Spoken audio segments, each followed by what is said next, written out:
राज्य मंत्री उदयभान सिंह से हमारे संवाददाता ने खास बातचीत की। इस दौरान उन्होंने कहा कि कृषि के बाद एमएसएमई की ही रोजगार का मुख्य साधन है। गांव की कला और काम की विश्व में ख्याति होगी। उन्होंने कहा कि कानून सबसे ऊपर है और प्रदेश में कानून का राज है। उन्होंने कहा है कि किसान हमारे साथ है। और क्या कुछ कहा है, सुनिए जरा। मंत्री उदयभान चौधरी जी मेरठ पहुंचे हैं। उद्योग को लेकर के अधिकारियों के साथ भी चर्चा की है। बात करेंगे जिस तरह से मेरठ के अंदर उद्योग को लेकर के विशेष ध्यान दिया जा रहा है। सर, पहले तो आपका न्यूज़ वन इंडिया पर बहुत बहुत धन्यवाद। और सर, उद्योग को लेकर के जिस तरह से मेरठ के अंदर आज आपकी चर्चा हुई अधिकारियों के साथ, उसमें क्या दिशा निर्देश दिए गए? देखिए,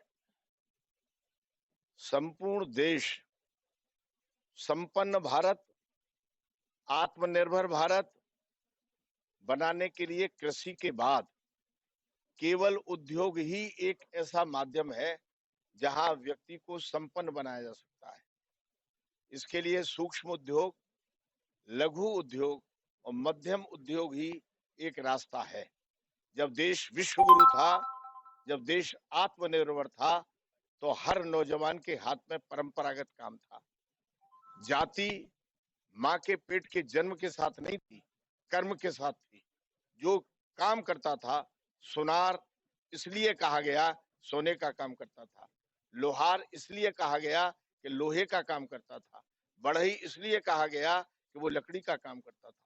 मेरा कहना केवल यह है कि कर्म के आधार पर ही इस देश की पहचान बनी, जो 70 सालों में बौनी हो गई, और बौनी नहीं हो गई, मृत प्राय हो गई।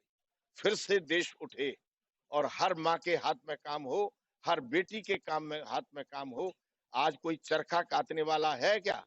आज घर घर चरखा कतेगा, ये मेरा सपना है। किसान हमारी श्वास हैं।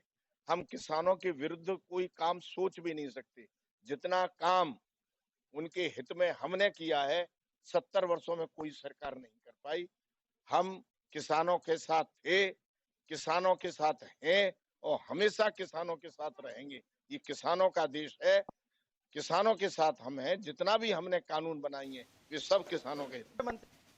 और चलिए, वक्त एक छोटे से ब्रेक का फौरन हासिल होंगे।